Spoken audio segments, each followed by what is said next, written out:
Έφερε στη φρίκη στο σπίτι το βασιλικό και με τα μάτια της κλειστά εσπέταξε άξαφνα.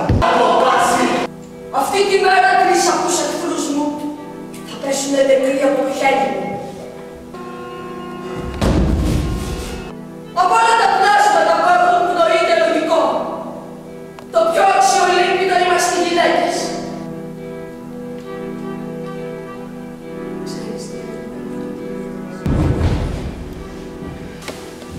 Εξαρτάται, φαντάζομαι. Μη μιλήσεις.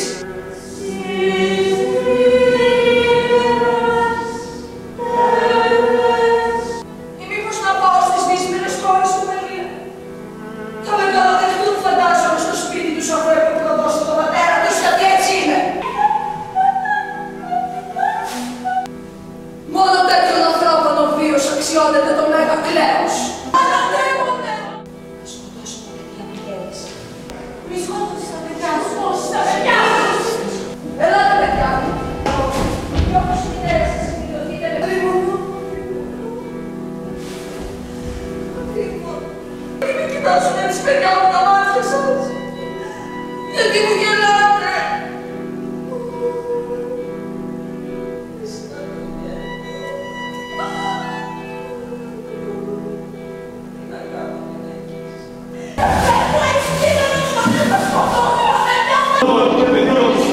Κατέκλωτε, κύριε Κισάκη.